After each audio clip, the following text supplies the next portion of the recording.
Hello dear students, welcome to our channel the future grow institute. Students, आज हम class 12 के math का most important chapter vector लेकर आए हैं। वेक्टर जिससे इस बार 20 नंबर का क्वेश्चन पूछा जाएगा, 20 से ऊपर नंबर का क्वेश्चन पूछा जाएगा, यानी 20 से 25 के नंबर बीच का क्वेश्चन पूछा जाएगा। चलिए हम वेक्टर के बारे में जानते हैं। इस वीडियो में आपको हम हर एक पॉइंट, हर एक टॉपिक और हर एक प्रकार का क्वेश्चन बताएंगे जिससे आपके बोर्ड एग्जाम में अच्छे नंबर लाने में मदद करें। ओके, चलिए हम वीडियो को स्टार्ट करते हैं।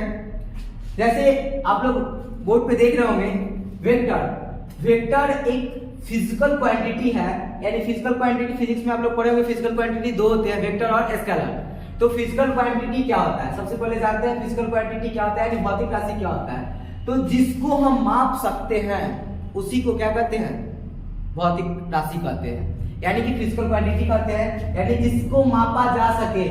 यानी कि एक घर को किसी चीज में नाप रहे हैं तो घर को नहीं कहेंगे भौतिक राशि, घर को जिस लेंथ में या फिर मीटर में, किलोमीटर में, जो भी में नाप रहे हैं, यानी मापने वाले जो पद्धति होती है उसी को हम भौतिक राशि कहते हैं। जैसे एक कलम है तो कलम क्या है, कलम भौतिक राशि नहीं है। कलम को, जैसे कलम 5 इंच का है तो 5 इंच है, ये आपका भौतिक राशि है। यानी हम किसी भी चीज को माप रहे हैं तो वो राशि कहलाता है, ना कि जो वस्तु है वो कहलाता है। ठीक है, तो भौतिक राशि क्या होता है, जिसको हम माप सकते हैं, यानी कि मापने की पद्धति को हम भौतिक राशि कहते हैं। भौतिक राशि दो प्रकार की होती है, स्केलर और वेक्टर, यानी कि अदिश राशि और सदिश राशि। तो अदिश राशि में हमें सिर्फ केवल परिणाम चाहिए, यानी ऐसा राशि जिसको व्यक्त करने के लिए हमें सिर्फ केवल परिणाम चाहिए। लेकिन वही वेक्टर में बात करते हैं, वैसा राशि जिसको व्यक्त करने के लिए हमें सिर्फ परिणाम और दिशा, मेरे यहाँ पे डायरेक्शन, इसमें डायरेक्शन का जरूरत नहीं है, यानी सिर्फ मैग्नीट्यूड से काम निकल जाएगा। लेकिन इसको दर्शाने के लिए हमको मैग्नीट्यूड और डायरेक्शन दोनों चाहिए। अब दोनों में अंतर क्या होता है, जैसे टाइम है तो इसमें डायरेक्शन है, यानी 10 बजा है, 5 बजा है, 2 बजा है, तो इसमें कोई ये तो नहीं कर रहा है कि 2:05 पूरब में हो रहा है, पश्चिम में हो रहा है। तो टाइम में हमको क्या है, डायरेक्शन की कोई जरूरत नहीं है, तो टाइम क्या हो गया, अदिश राशि। यानी वैसा भौतिक राशि जिसको हमको टाइम का जरूरत ना पड़े उसको प्रदर्शित करने में, तो उसको हम कहते हैं अदिश राशि, यानी कि स्केलर क्वांटिटी। और दूसरी तरफ लेते हैं सदिश राशि, तो वैसा भौतिक राशि जिसको व्यक्त करने के लिए हमें परिणाम और दिशा दोनों की जरूरत होती है। जैसे विस्थापन, जैसे बल, यानी किसी भी चीज पे बल लगा रहे हैं तो क्या हो रहा है, अगर इस बोर्ड को अगर नीचे की तरफ खींचे तो क्या होगा, कोई बल लगाएंगे तो इसका डायरेक्शन चेंज होगा। तो डायरेक्शन जिसमें आ रहा है, यानी बल में क्या करता है, डायरेक्शन भी काम करता है, तो ये क्या हो गया आपका सदिश राशि। इसका बहुत एग्जाम्पल है द्रव्यमान, यानी मास। कोई भी चीज, जैसे स्केलर में बात करें, कोई भी चीज का वजन लेते हैं, यानी 5 केजी, 10 केजी, तो अब पूरा पश्चिम उत्तर दक्षिण तो नहीं है, तो कहने का मतलब 5 केजी है, तो इसको दर्शाने के लिए हमें सिर्फ और सिर्फ क्या मिला, परिणाम की आवश्यकता है, यानी मैग्नीट्यूड की आवश्यकता है, इसमें डायरेक्शन की आवश्यकता नहीं है। तो ये बात क्लियर रखिए कि अदिश और सदिश में अंतर क्या है। ओके, ये आपको फिजिक्स में पढ़ना है और मैथ में भी पढ़ना है। चलिए अब हम बात करते हैं दूसरा, कि अब हम वेक्टर के बारे में पढ़ने जा रहे हैं। तो वेक्टर को निरूपण कैसे करते हैं, वेक्टर को दर्शाते कैसे हैं। तो वेक्टर को दर्शाने के लिए हमें तीर का जरूरत पड़ता है, यानी तीर लेना पड़ता है, जिसके प्रारंभिक पॉइंट होता है, यानी कि ये इनिशियल पॉइंट और ये final point. Okay, initial point को हम लोग टेल कहते हैं और फाइनल पॉइंट को हम लोग हेड कहते हैं। यानी प्रारंभिक बिंदु को हेड और लास्ट बिंदु को, यानी मूल बिंदु को हम क्या कहते हैं, हेड कहते हैं। यानी कि कोई भी हमको वेक्टर लिखना है तो ए, उसके ऊपर ये तीर लग गया तो क्या हो गया, वेक्टर। सपोज दैट P, एक पॉइंट ले लिए P Q, P और Q, इसको वेक्टर के रूप में लिखना है तो P Q, ऊपर ये तीर, यानी कि इनिशियल पॉइंट, और यानी कहां से स्टार्ट हो रहा है, P से स्टार्ट हो रहा है और Q पे जाके खत्म हो रहा है। तो ये इनिशियल पॉइंट और ये लास्ट, ये दोनों इसको इंडिकेट करता है कि ये पहला पॉइंट है और ये लास्ट पॉइंट है, इसी को इंडिकेट करता है। तो हम इसको वेक्टर के रूप में निरूपित करते हैं, यानी रिप्रेजेंटेशन करते हैं। यानी कि अगर हम बात करें PQ को हम एक और तरीका से लिख सकते हैं, यानी कि QP लिख तो सकते हैं, लेकिन क्या होगा, इसके माइनस लग जाएगा, सॉरी इसका डायरेक्शन चेंज करेंगे तो माइनस लग जाएगा, यानी कि उल्टा डायरेक्शन करेंगे तो माइनस लग जाएगा। तो इसके बारे में हम बताएंगे कि माइनस क्यों होता है, आगे बताएंगे आगे वीडियो में। अभी बस जानिए कि हम इसको वेक्टर को दो तरह से निरूपण कर सकते हैं। अगर उल्टा करते हैं, डायरेक्शन चेंज करते हैं, तो उसका साइन निगेटिव हो जाता है। अब हम बात करते हैं वेक्टर कितने प्रकार का होता है, यानी वेक्टर का टाइप्स क्या है। तो वेक्टर का टाइप्स है, सबसे पहला टाइप है शून्य सदिश, यानी वैसा वेक्टर है, यानी वैसा सदिश जिसका मैग्नीट्यूड क्या हो, 0 हो, यानी कि वैसा सदिश जिसका प्रारंभिक बिंदु और अंतिम बिंदु दोनों शून्य हो, यानी कि कोई वेक्टर ए है उसी वेक्टर पे अंत हो जा रहा है, यानी वेक्टर ए, तो क्या हो जाएगा ये 0, यानी कि कोई भी ऐसा वेक्टर हो, यानी P पे स्टार्ट कर रहा है, P पे खत्म हो जा रहा है, तो क्या हो जाएगा इसका मान 0, यानी वैसा सदिश जिसका अंतिम बिंदु यानी इनिशियल पॉइंट और लास्ट पॉइंट दोनों क्या हो जाए, 0 हो जाए, तो उसको हम क्या कहते हैं, शून्य सदिश। सेकेंड, अगर इसमें बात करते हैं तो इसका कोई परिणाम नहीं होता है, यानी कि शून्य सदिश का कोई मैग्नीट्यूड नहीं होता है, यानी वेक्टर A इक्वल टू 0, यानी इसका क्या होता है मान शून्य। एक बात याद रखेंगे, सदिश में हम लोग जानते हैं कि क्या होता है, दिशा होता है, लेकिन शून्य सदिश में कोई दिशा नहीं होता। अब ऐसा नहीं कि उसमें दिशा नहीं होता, बस हम उसको डिफाइन नहीं कर पाते हैं, यानी शून्य सदिश है उसमें हम ये बता नहीं पाते हैं, पूरा पश्चिम उत्तर दक्षिण नहीं बता पाते हैं, लेकिन जब तक जिसमें दिशा नहीं होगा तो वो सदिश नहीं होगा, और दिशा है यानी शून्य सदिश में दिशा होता है लेकिन उसको हम डिफाइन नहीं कर पाते, इसलिए यहाँ पे साफ साफ लिखा है शून्य सदिश की दिशा परिभाषित नहीं होती, यानी कि इसको हम डिफाइन नहीं कर सकते हैं। इसी को लिखा है, इसका मैग्नीट्यूड नहीं निकलता है, यानी कि मैग्नीट्यूड इसका क्या होता है, 0 होता है। ओके, सेकेंड है आपका इकाई सदिश। इकाई सदिश क्या होता है, यूनिट वेक्टर, यानी कि मात्रक सदिश इसी को कहते हैं। जिस वेक्टर का मैग्नीट्यूड 1 हो, यानी वैसा वेक्टर जिसका मैग्नीट्यूड 1 हो, उसको हम लोग क्या कहते हैं, इकाई सदिश या फिर मात्रक सदिश। इसी को हम लोग यूनिट वेक्टर कहते हैं। यूनिट वेक्टर को हमको a कैप से सूचित करते हैं, यानी कि इसको हम a कैप से सूचित करते हैं। यूनिट वेक्टर का फॉर्मूला होता है, जो वेक्टर दिया हुआ वो वेक्टर और उसके बटा में उसका मैग्नीट्यूड, यानी वेक्टर a दिया हुआ है तो वेक्टर a और उसी का मैग्नीट्यूड निकालते हैं। आगे हम बताएंगे मैग्नीट्यूड कैसे निकालते हैं, वेक्टर यूनिट वेक्टर सारा क्वेश्चन करेंगे, आप वीडियो में बने रहिए। सभी बोर्ड लेवल का क्वेश्चन किया जाएगा और बोर्ड में जितने क्वेश्चन पूछे जाते हैं सभी क्वेश्चन को रिवाइज किया जाएगा एक शॉट में। ओके, अब बात करते हैं, तीसरा है मेरा सह अदिश सदिश, यानी कि को इनिशियल वेक्टर। जैसे कोई वेक्टर जिसका इनिशियल पॉइंट 1 हो, यानी कि वैसा दो वेक्टर जिसका इनिशियल पॉइंट 1 हो, प्रारंभिक बिंदु 1 हो लेकिन अंतिम बिंदु अलग अलग हो, उसको क्या कहते हैं, को इनिशियल वेक्टर कहते हैं। यानी कि देखिए यहाँ पे वेक्टर ए है और वेक्टर बी है, ये क्या है, इसका इनिशियल पॉइंट 1 है, यानी वैसा दो सदिश जिसका इनिशियल पॉइंट 1 हो उसको हम लोग को इनिशियल वेक्टर कहते हैं, यानी कि सह अदिश सदिश कहते हैं। उसके बाद इसमें देखिए इसका दोनों का इनिशियल पॉइंट क्या है, 1 है, यानी वैसा सह अदिश कहते हैं उसको जो दोनों क्या है उसका इनिशियल पॉइंट 1 हो। अब आगे बात करते हैं समांतर या समरेख सदिश। दोनों सेम होता है, दोनों सेम होता है, बस उसमें थोड़ा सा अंतर क्या है, ऐसे दो सदिश को हम समरेख या फिर समांतर सदिश कहते हैं, जो अगर एक दूसरे के पैरेलल है तो क्या कहलाएगा, समांतर सदिश। यानी कि वेक्टर एक जो है वेक्टर ए पैरेलल है वेक्टर बी के, देख लीजिए पैरेललोग्राम में पढ़े थे। उसके बाद अब समरेख क्या होता है, तो एक ही रेखा पे अगर दो वेक्टर हो जाए, एक ही रेखाखंड पे दो वेक्टर हो जाए यानी दो सदिश हो जाए तो उसको क्या कहते हैं, समरेख सदिश, यानी कि कोलिनियर वेक्टर। यहाँ देखिए वेक्टर ए और वेक्टर बी क्या है, एक दूसरे एक ही लाइन पे दोनों है, तो क्या हो गया, समरेख है। ओके, अब अगर इसमें बात करते हैं वेक्टर, अगर कोई हमको x1 यानी suppose that x i x अगर मान लेते हैं, suppose that x i vector plus y j vector plus z के वेक्टर, हम x1 y1 z1 मान लेते हैं। कोई वेक्टर a दे दिया है, कोई वेक्टर b दे दिया है। ओके, तो क्या करेंगे, x2 vector plus y2 vector plus z2। अब इसमें पैरेलल या समरेख दोनों के लिए हम मान बराबर लिखेंगे। दोनों के लिए मान क्या बराबर लिखेंगे, देखिए इसमें दोनों मान बराबर होता है। सपोज दैट हम पैरेलल और समरेख की बात करें, दोनों में सेम होता है। हम दो फैक्टर ले लिए हैं, तो अब इसमें क्या होगा, x1 बटा में x2, y1 बटा में y2 और z1 बटा में z2। यानी कि पैरेलल होने का शर्त क्या होता है कि दो वेक्टर जो है उसका कोएफिशिएंट क्या होगा, उसके पैरेलल होगा, यानी कि उसके बराबर होगा। या तो समरेख सिद्ध करना है तो ये फार्मूला, या फिर हमको समांतर सिद्ध करना है तो यही फार्मूला आता है, यानी पैरेलल के लिए हम इतना यूज करते हैं। ओके, अब अगला वेक्टर का बात करते हैं सम अदिश सदिश, यानी कि लाइक वेक्टर। लाइक वेक्टर क्या होता है, वैसा दो समांतर सदिश यानी वैसा दो पैरेलल सदिश जिसका क्या होता है कि डायरेक्शन एक होता है, यानी those vector whose direction are same is called like vector। यानी कि देखिए वेक्टर ए और वेक्टर बी दोनों क्या है, एक दिशा में जा रहा है, तो उसको क्या कहते हैं, समांतर समदिश सदिश यानी कि लाइक वेक्टर। लेकिन यहाँ पे देखिए दूसरा में है विसंबंधित सदिश यानी कि अनलाइक वेक्टर। इसमें क्या होता है, दो सदिश का डायरेक्शन अलग अलग होगा, यानी जिसका डायरेक्शन सेम होगा उसको लाइक, जिसका डायरेक्शन सेम नहीं होगा यानी विपरीत होगा उसको क्या कहते हैं, अनलाइक। ये कब होता है, जब समांतर सदिश होता है तभी होता है, यानी जब पैरेलल सदिश होगा यानी पैरेलल फैक्टर होगा तभी हम लाइक और अनलाइक की बात करेंगे।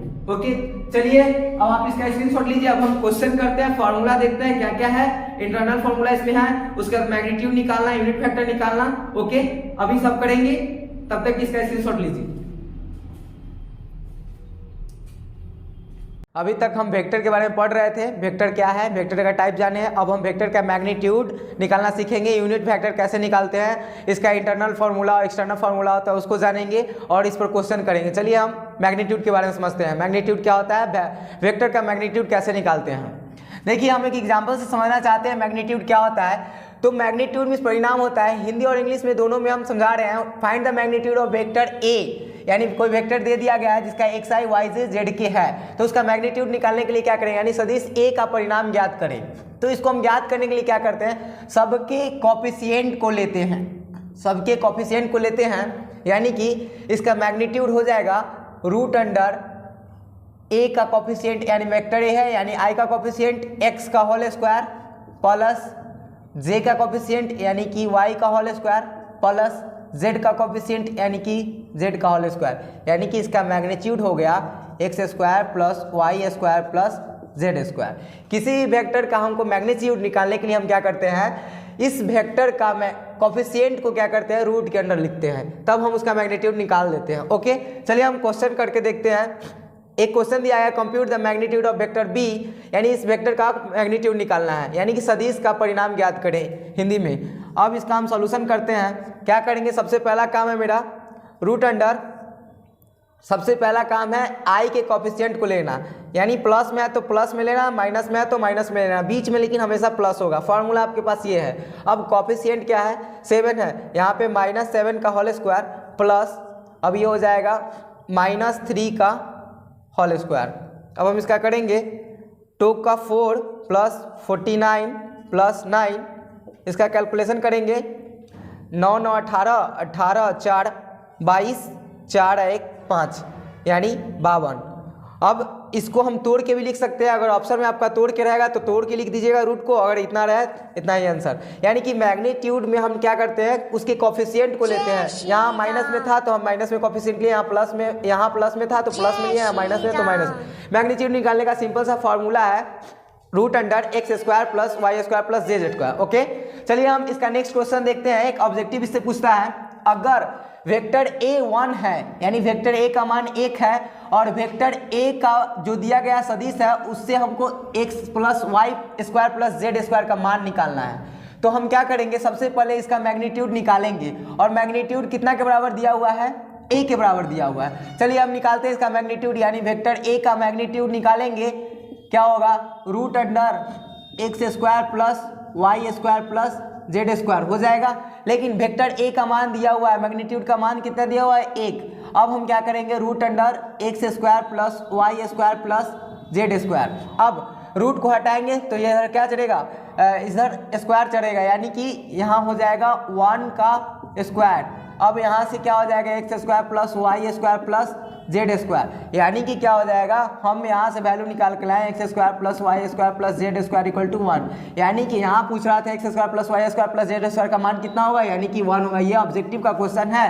ओके, ये ऑब्जेक्टिव का क्वेश्चन है और इसी तरह मॉडुलस निकालते हैं, हर एक बार मैग्नीट्यूड निकालते हैं। अब हम पढ़ेंगे वेक्टर का एडिशन, यानी कि एडिशन ऑफ वेक्टर, दो सदिशों का जोड़, एडिशन ऑफ वेक्टर सदिश का योग। ये कैसे करते हैं, अगर कोई वेक्टर ए है, अगर कोई वेक्टर ए है, अगर कोई वेक्टर बी है, तो हम पहले वाले के हेड से दूसरे वाले के टेल को ऐड करते हैं तो हम वेक्टर को ऐड कर पाते हैं। यानी कि पहले वाले के हेड से दूसरे वाले के टेल को ऐड करते हैं। यहाँ देखिए, पहले वाले के हेड से दूसरे वाले के टेल को ऐड, यानी कि वेक्टर ये यहाँ हो गया वेक्टर बी। पहले वाले के हेड से दूसरे वाले के टेल को, यानी कि हेड प्लस टेल करते हैं, तभी हम दो वेक्टर को जोड़ पाते हैं। सपोज डैट अगर वेक्टर हम यहाँ पे पी लिए हैं और इसके हेड से हम वेक्टर कोई क्यू ले लिए हैं, हेड से इसके टेल को जोड़ दिए और यहाँ से जब हम इसको मिलाते हैं, इसी को हम फिजिक्स में आर से डोनेट करते हैं। ओके, यानी कि इसको हम प्रोजेक्टाइल मोशन में यूज़ करते हैं फिजिक्स में, लेकिन यहाँ पे क्या हो जाता है, मैथ में हो जाता है vector a plus vector b. यानी कि फिजिक्स में हम इसको रिजल्टेंट के नाम से जानते हैं, लेकिन इसमें मैथ में हम लोग इसको वेक्टर ए और वेक्टर बी के नाम से जानते हैं। इसी को हम vector law of triangle of vector addition कहते हैं। यानी ये पॉइंट ये पॉइंट ये पॉइंट ये तीनों को हम लोग ट्रायंगल लॉ कहते हैं, triangle law of vector addition. चलिए हम एग्जांपल लेके समझते हैं। अगर if vector a equal to i plus j plus k cap and vector b equal to 2i plus 3j minus 5k, then find a plus b, यानी vector b निकालना है, vector a plus B निकालना है। चलिए हम क्या करेंगे, vector a plus vector b दोनों को लिखेंगे, i plus j plus k plus 2i plus 3j minus 5k। आई को आई के साथ, जे को जे के साथ, के को के के साथ, इसी को वेक्टर को ऐड करते हैं। यानी कि आई को आई के साथ करेंगे 3i प्लस जे को जे के साथ 4j और 5k में से k जाएगा, यानी कि माइनस 4k। इसी को कहते हैं वेक्टर लॉ ऑफ एडिशन, यानी कि दो सदिशों का जोड़, इसी को कहते हैं। ओके, तब तक आप इसका स्क्रीनशॉट लीजिए। आगे हम बताते हैं इसका मॉडुलस का क्वेश्चन कैसे आता है, मैग्नीट्यूड का क्वेश्चन कैसे आता है। ओके,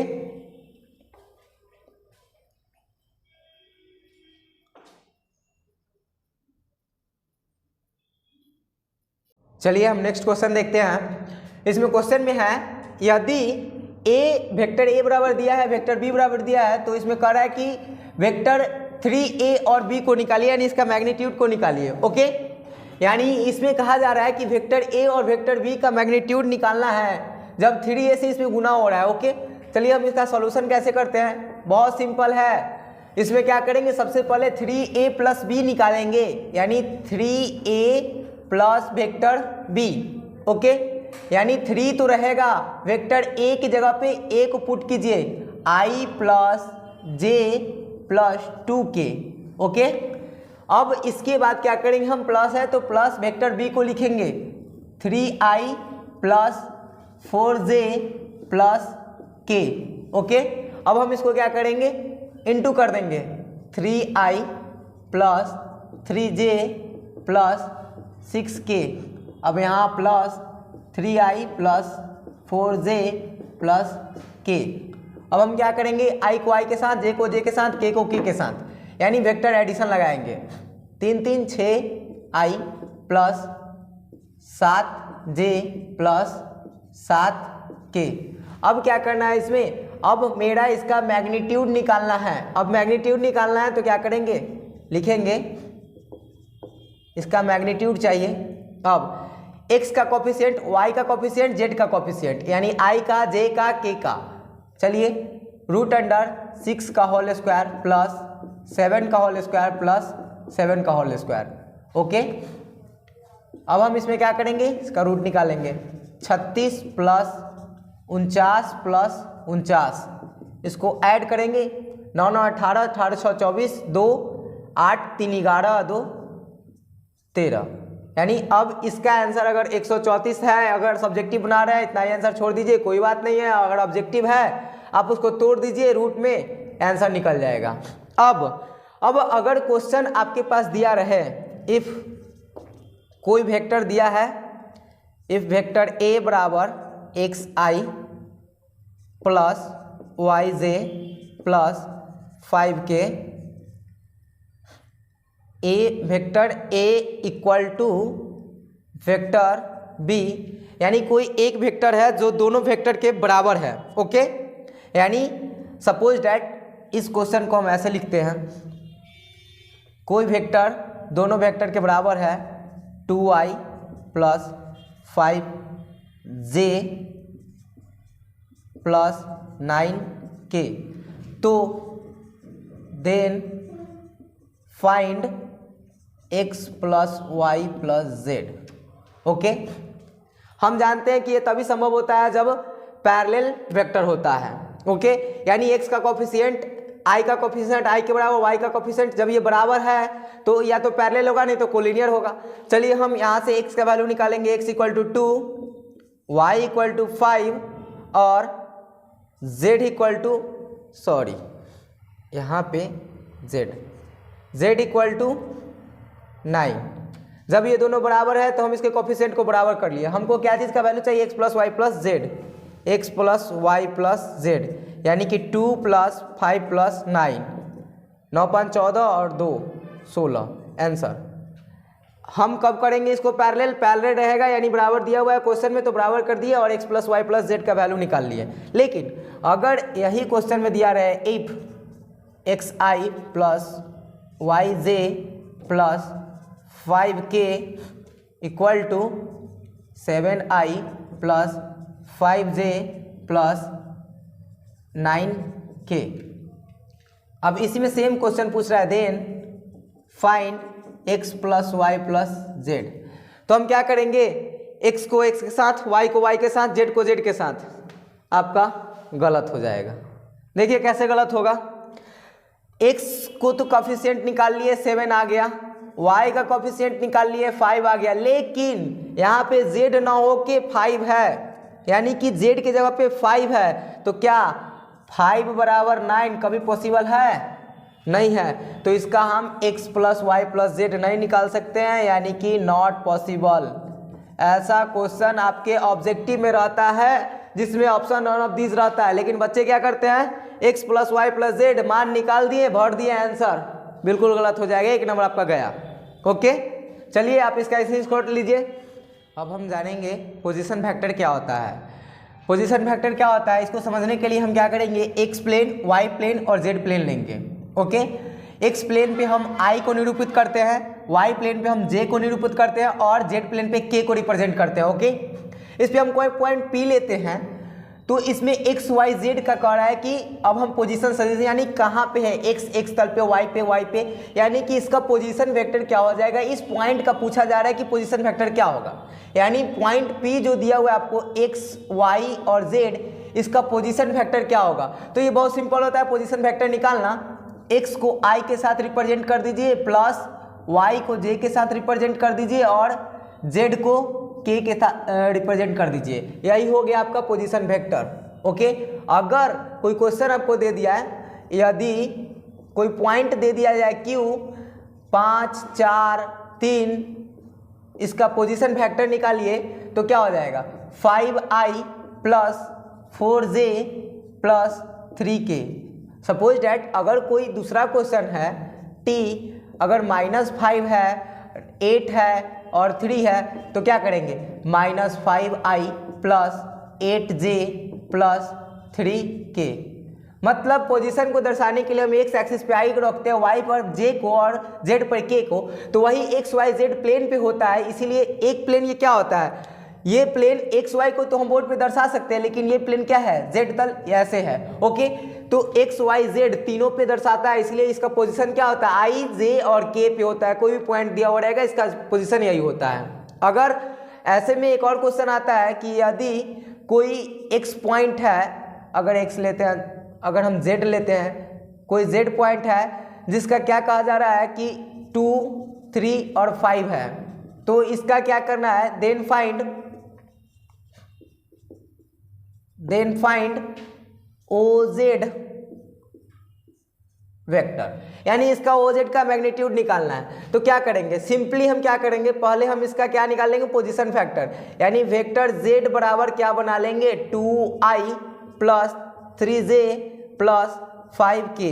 अब मेरा ये वेक्टर के फॉर्म में आ गया। अब वेक्टर से हमको क्या निकाल लेना है, OZ यानी मैग्नीट्यूड निकाल लेना है। चलिए हम इसका मैग्नीट्यूड निकालते हैं। तो मैग्नीट्यूड निकालने के लिए हम क्या करेंगे, यानी Z वेक्टर का मैग्नीट्यूड रूट अंडर 2 का होल स्क्वायर प्लस 3 का होल स्क्वायर प्लस 5 का होल स्क्वायर, यानी इसका मान आ जाएगा 4 प्लस 9 प्लस 5, 9 5 14, 4 18, यानी कि रूट 18 आंसर।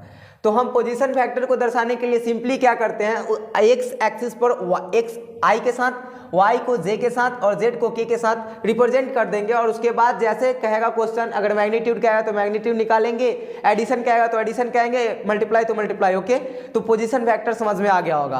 अब हम बात करते हैं दो सदिशों का पोजीशन फैक्टर, यानी position factor of two vector. देखिए अब हम क्या करते हैं, इसमें हम क्या लेते हैं, इसमें एक पॉइंट लिए थे, इसमें हम 2 पॉइंट को ले रहे हैं, यानी कि O से A तक एक पॉइंट है, यानी कि मेरा OA सदिश है और OB एक सदिश है। ओके, तो हम इसमें क्या करते हैं कि पोजीशन फैक्टर दर्शाने के लिए अब हम इसमें क्या करेंगे, एक पॉइंट को यहां से यहां तक लिए हैं, दूसरे पॉइंट को यहां। अभी जस्ट हम बताए थे आपको कि ट्रायंगल ऑफ एडिशन, ये क्या होता है ट्रायंगल ऑफ एडिशन, यानी कि एक जो होता है इसका रिजल्टेंट ये तीसरा होता है, ये दोनों को ऐड करेंगे तो ये रिजल्टेंट देता है। ओके, यहाँ भी वही मोशन है। कहने का मतलब OA और AB को जोड़ेंगे तो हमको OB मिलेगा, यानी कि ये रिजल्टेंट होगा। तो कहने का मतलब है इसमें हम दो सदिश, दो बिंदु का निकाल रहे हैं, यानी कि पॉइंट A है, पॉइंट B है, इसका हम पोजीशन वेक्टर निकाल रहे हैं। तो क्या हो जाएगा, OA यानी OA को ऐड किए AB के साथ, तो हमें रिजल्टेंट क्या मिलेगा, OB। Okay, this is called position vector of 2 points, यानी दो बिंदुओं को जब निरूपित करते हैं तो ये लेंथ जो होता है ये दोनों पॉइंट का क्या होता है, ऐड होता है। अगर हम इसी में बात करें कि यहाँ से हमको AB पॉइंट का वेक्टर निकालना हो तो हम क्या करेंगे, अब AB पॉइंट का वेक्टर निकालना है तो OB माइनस OA, यानी कि आगे वाला को पीछे और पीछे वाला को आगे, यानी पीछे वाला को आगे कर देना, आगे वाला को पीछे कर देना है, तभी जाके हम रिजल्टेंट फैक्टर। सिंपली अगर बात करें हम PQ वेक्टर, अगर कोई ले ले PQ वेक्टर, तो इसमें आगे वाला को पीछे और पीछे वाला को आगे कर देंगे, यानी कि OQ vector minus OP vector, यानी आगे वाला को पीछे और पीछे वाला को आगे, कोई भी वेक्टर में ले सकते हैं। तो सिंपली हम रिजल्टेंट OP को पीछे कर दिए हैं, यानी जो रिजल्टेंट निकलेगा वो क्या होता है, दूसरे माइनस इसमें से हो जाता है, यानी जो रिजल्टेंट है इसको हम पीछे वाला को आगे में से माइनस कर लेते हैं। चलिए अब इसमें से क्वेश्चन करते हैं। OA वेक्टर दे दिया है, OB वेक्टर दे दिया है, इसमें मेरा कह रहा है कि हम इसमें स्थिति सदिश ज्ञात करें, यानी कि पोजीशन वेक्टर को इसमें ज्ञात करने के लिए कह रहा है। तो हम क्या करेंगे, अभी जस्ट फॉर्मूला पढ़े हैं कि क्या करना है, आगे वाला को पीछे और पीछे वाला को आगे करना है। ओके, यानी कि हमको यहाँ से AB वेक्टर चाहिए, तो हम क्या करेंगे, आगे वाला को पीछे, यानी कि जो पीछे है OB, इसमें देखिए B पीछे है तो B वाला को आगे कर दिए और OA को पीछे कर दिए। अब मेरा आसानी से हम वेक्टर का एडिशन सब्ट्रैक्शन जानते हैं, आसानी से इसका आंसर ला सकते हैं। 2I plus 3J plus K, okay, minus 3I minus J और माइनस 4K। ओके, अब हम I को I के साथ घटा लेंगे तो माइनस I, J को J के साथ घटा देंगे तो 2J और K में घट जाएगा तो माइनस 3K आंसर। तो ये था आपका कि स्थिति सदिश को ऐसे निकालते हैं। तो सिंपली याद रखिएगा कि आगे वाला को पीछे और पीछे वाला को आगे करते हैं, हम पोजीशन वेक्टर निकाल लेते हैं, यानी रिजल्टेंट मेरा निकल जाता है। इसी में अगर क्वेश्चन रहे, क्वेश्चन इसी में सेम रहता है क्या कि अगर यहाँ से AB मैग्नीट्यूड पूछ देता, क्वेश्चन में रहता है कि AB magnitude equal to what, तो हम क्या करते, सिंपली जब हम AB को निकाल के ले आए हैं तो इसमें क्या करेंगे, AB का मैग्नीट्यूड निकाल देंगे, यानी कि AB का मैग्नीट्यूड निकालने के लिए हम क्या करेंगे, रूट अंडर इसका कोफिशिएंट लेंगे, यानी माइनस का होल स्क्वायर प्लस 2 का होल स्क्वायर और प्लस माइनस 3 का होल स्क्वायर, क्या हो जाएगा, रूट अंडर 1 प्लस 2 प्लस 9, 9 2 11 1 13, यानी रूट 13 आंसर। अगर मैग्नीट्यूड पूछे तब, अब इसमें बात करते हैं कि मैग्नीट्यूड नहीं पूछे तो इतना ही आंसर, अगर मैग्नीट्यूड पूछ दे तब इतना आंसर। चलिए हम आपको एक क्वेश्चन देते हैं, आप लोग इसको करिए। अगर इसमें पोजीशन वेक्टर दे दिया जाए OP equal to 2I minus 3J plus 4K और ओ क्यू वेक्टर दे दिया जाए 5i माइनस 2j और माइनस 4k, तो पूछा जा रहा है देन फाइंड पी क्यू। तो आप उम्मीद करते हैं आप ये बना पाएंगे, तब तक आप इसका एक स्क्रीनशॉट लीजिए।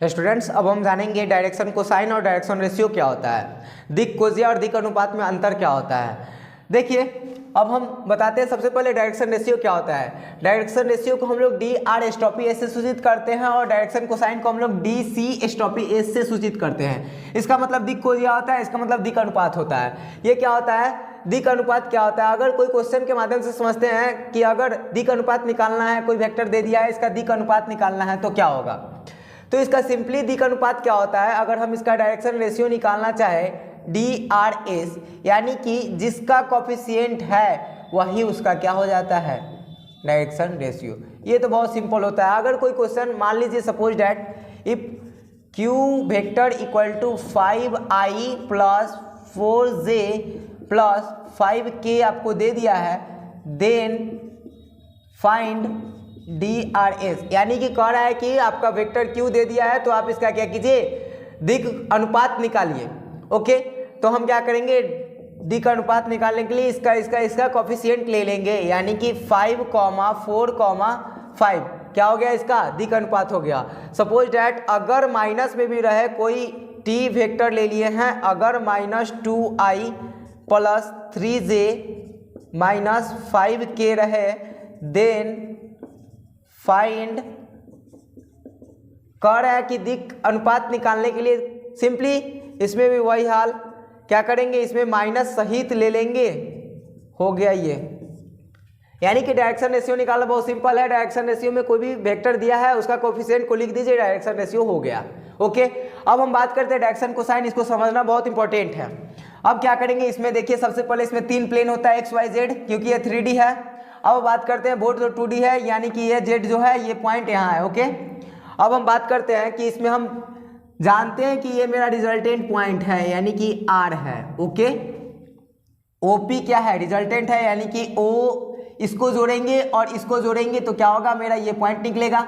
अब ध्यान से देखिए, इसमें हम मेरा एक अल्फा कीटा यानी कि एक्स एक्सिस से बना रहा है और बीटा बना रहा है वाई एक्सिस से और गामा बना रहा है जेड एक्सिस से। अब हम इसमें बात करते हैं कि मेरा जो रिजल्टेंट है वो रिजल्टेंट क्या है, तो रिजल्टेंट में हम R इक्वल टू मेरा क्या है, OP।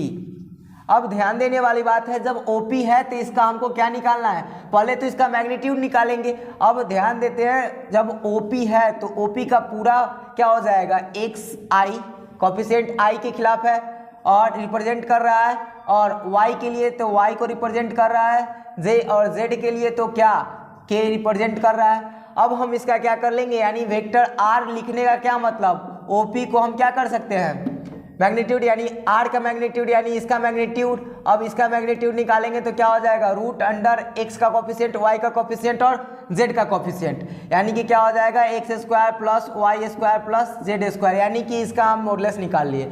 अब ध्यान दीजिए कि इसमें क्या होता है, कोसाइन क्यों इसका नाम पड़ा है, तो कोसाइन इसमें हम क्या मिला है हमको, देखिए यहाँ पे आधार मिला है और क्या मिला है हमको, कर्ण मिला है। तो आधार बटा कर्ण किसमें होता है, b/h, यानी कि कॉस थीटा में होता है। तो कॉस थीटा, इसीलिए हम इसमें कॉस लेते हैं। तो क्या करेंगे, इसमें हम कॉस अल्फा, कॉस बीटा और कॉस लेम्डा, यही तीनों निकालेंगे। चलिए हम सबसे पहले कॉस अल्फा निकालते हैं। तो कॉस अल्फा क्या हो जाएगा, x और ये क्या r, x और r, x का वैल्यू हमको पता है, सॉरी x का वैल्यू तो अब जो क्वेश्चन में दिया होगा वहाँ होगा। r का वैल्यू हम निकाल के लाए, यानी कि r इक्वल टू कितना हो जाएगा, x square plus y square plus z square. Okay, अब हम बात करते हैं कि इसको हम L से सूचित करते हैं, यानी कॉस अल्फा को हम L से सूचित करते हैं। यहाँ पे हम लिख दे रहे हैं कॉस अल्फा को हमेशा L। उसके बाद अगर बात करते हैं कॉस बीटा निकालते हैं, कॉस बीटा को हम लोग M से सूचित करते हैं। कॉस बीटा क्या हो जाएगा, आधार बटे कर्ण, यानी कि क्या होगा, y बटा में r, वाई बटा में आर, वाई का वैल्यू वाई रह जाएगा, आर का वैल्यू रिजल्टेंट कितना निकाल के लाए हैं, रूट के अंदर x square plus y square plus z square. फिर उसी प्रकार हम कॉस बीटा निकालेंगे, कॉस गामा निकालेंगे।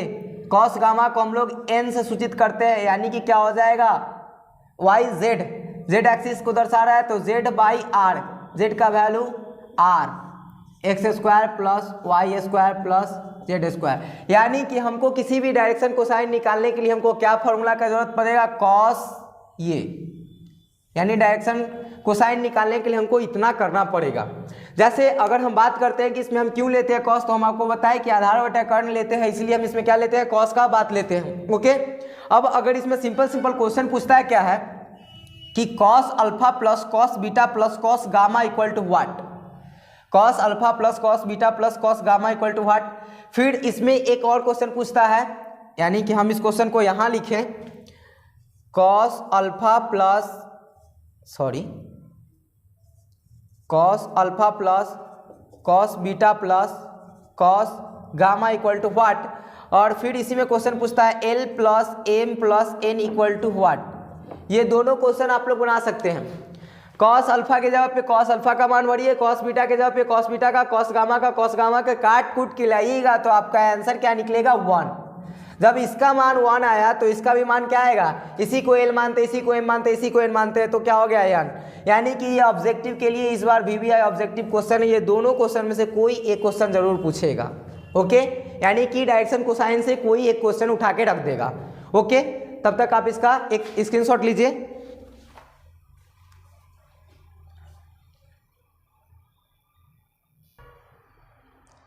चलिए अब हम इस पे क्वेश्चन करते हैं, ऑब्जेक्टिव कहाँ से पूछता है डायरेक्शन कोसाइन से। ओके, अब हम बात करते हैं, क्वेश्चन में पूछता है cos square alpha plus cos square beta equal to what. यानी ऑप्शन है sine square alpha, cos square gamma और 1 और नॉन। तो हम क्या करेंगे, हम जानते हैं cos square alpha plus cos square beta plus cos square gamma equal to 1 हम लोग जानते हैं, लेकिन हमको चाहिए cos square alpha plus cos square beta का मान। चलिए हम क्या करेंगे, cos square alpha plus cos square beta और इक्वल टू माइनस में हम इसको क्या कर देंगे, इक्वल टू 1 माइनस में इसको उठा के इधर कर देंगे तो कॉस स्क्वायर गामा। ध्यान दीजिए, cos square alpha plus cos square beta हम लोग जानते हैं 1 minus cos square theta, formula होता है साइन स्क्वायर थीटा। यानी कि हम लोग पढ़ के आए हैं sine square theta equal to 1 minus cos square theta, यानी 1 माइनस कॉस स्क्वायर थीटा। तो हम अगर वहाँ से ये फॉर्मूला यूज़ करते हैं 1 माइनस कॉस स्क्वायर थीटा, तो थीटा के जगह पे यहाँ पे गामा है, यानी कि क्या हो जाएगा, साइन स्क्वायर गामा, जो कि आपके ऑप्शन में नहीं है। यानी साइन स्क्वायर अल्फा है तो बहुत बच्चे क्या करते हैं, ए मार के चले जाते हैं, लेकिन ये गलत है, ये भी गलत है, ये भी गलत है, ये भी गलत है। यानी कि ये डी नंबर ऑप्शन होगा, यानी कि इसमें क्या होगा, कोई नहीं होगा ऑप्शन। अगर साइन स्क्वायर अल्फा रहता तो इसका आंसर सही होता।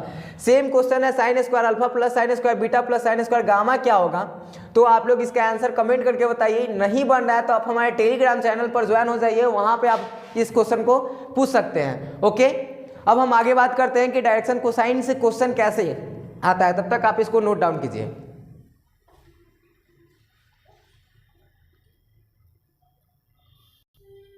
अब हम डायरेक्शन कोसाइन का सब्जेक्टिव क्वेश्चन कैसे बनता है उसके बारे में बात करते हैं। ओके, चलिए हम क्वेश्चन एक लिए हैं, जब क्वेश्चन में दे दिया है वेक्टर ए बराबर इतना है तो उसका डायरेक्शन कोसाइन निकालिए। ओके, सबसे पहले हम क्या करेंगे, डायरेक्शन कोसाइन निकालने के लिए इसका हम वैल्यू निकालेंगे, यानी कि मैग्नीट्यूड हमको चाहिए, यानी √1 मैग्नीट्यूड चाहिए। तो हम क्या करेंगे, इसका मैग्नीट्यूड निकालेंगे। वेक्टर ए पहले लिख लेते हैं i प्लस जे प्लस के, यानी यहाँ से हमको x का वैल्यू 1 मिल गया, यानी x एक्सिस पे i, y एक्सिस पे j, तो y का वैल्यू हमको मिल गया 1 और z का वैल्यू हमको मिल गया 1। ओके, तो हम यहाँ से क्या कर लेते हैं, निकाल लेते हैं value √x² plus y square plus z square होता है, तो x का मान x स्क्वायर प्लस y का मान y स्क्वायर प्लस z का मान z स्क्वायर। ओके, √अंडर क्या कितना हो जाएगा, √3। अब हम ये मान निकालिए तो हमको क्या चाहिए, डायरेक्शन कोसाइन, यानी कि कॉस अल्फा कॉस अल्फा क्या हो जाएगा, x by root under x square plus y square plus z square. Okay, अब x का वैल्यू यानी x कितना हो जाएगा 1, y इसका वैल्यू कितना निकाल के लाए हैं √3। उसी प्रकार कॉस बीटा का भी हो जाएगा यानी y by root under x square plus y square plus z square, यानी कि 1 बाई कितना हो जाएगा, y का मान 1 और x का वैल्यू हम निकाल के लाए हैं √3। उसी प्रकार हम यहाँ निकाल सकते हैं कॉस गामा का। कॉस गामा का हो जाएगा z by root under x square plus y square plus z square, यानी कि z का वैल्यू 1 है और हम इसका वैल्यू निकाल के लाए हैं एक्स स्क्वायर वाई स्क्वायर और जेड स्क्वायर का कितना √3। यानी कि अब हम लिख देंगे डायरेक्शन कोसाइन निकाले हैं तो direction cosine okay DCS, direction cosine अगर निकाले तीनों का कितना हो गया 1 बाई √3 कॉमा 1 बाई √3, इस प्रकार लास्ट में लिख देते हैं कि आपका डायरेक्शन कोसाइन निकल गया। सेम क्वेश्चन है इसमें, नीचे OA दे दिया है OB दे दिया है, तो पहले हमको इसका रिजल्टेंट चाहिए, उसके बाद हम डायरेक्शन कोसाइन निकाल सकते हैं। तो हम बोले क्या, पीछे वाला को आगे, आगे वाला को पीछे, यानी कि हमको यहाँ से रिजल्टेंट मिलेगा AB, तो क्या हो जाएगा पीछे वाला को आगे कीजिए यानी कि OB माइनस क्या हो जाएगा OA। चलिए अब हम OB को लिखते हैं, यानी OB I plus 4J plus K cap. Okay, अब हम OB माइनस OA को घटा लेते हैं 2i plus J plus 3K। Okay, अब हम इसको घटा के लिखते हैं, 2 में से 1 गया यानी कि माइनस I, J और J तो ये हो जाएगा प्लस 5J कैप, K तो प्लस 4K कैप। अब हम मेरे पास आ गया है एक रिजल्टेंट, यानी कि हम निकाल लिए हैं AB रिजल्टेंट निकाल लिए हैं। अब हम इसका क्या करेंगे, इसका मैग्नीट्यूड निकाल लेंगे, यानी कि root under x square plus y square का मान निकाल लेंगे, यानी root under x square plus y square plus z square. अब क्या करेंगे, यहाँ से मान निकालेंगे -1 का होल स्क्वायर प्लस 5 का होल स्क्वायर प्लस में 4 का होल स्क्वायर हो जाएगा रूट अंडर 1 प्लस 25 प्लस 16, यानी 25, 26, 6, 32, 10, 42 √42। अब क्या करेंगे हम इसमें, तो हम x square plus y square plus z square का वैल्यू निकाल लिए।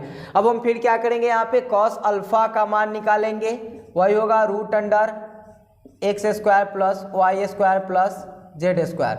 यहाँ से हम x का वैल्यू निकाले तो -1, यानी यहाँ पे -1 root x square plus y square z square का मान निकाल के लाए, यानी कि रूट अंडर 42। फिर यहाँ पे कॉस बीटा का मान निकाले तो हो जाएगा y by root under x square plus y square plus z square, यानी y का वैल्यू यहाँ से निकाले तो मिलेगा हमको 5 बाई √42। फिर हम कॉस गामा का वैल्यू निकाले तो गामा यानी जेड बाई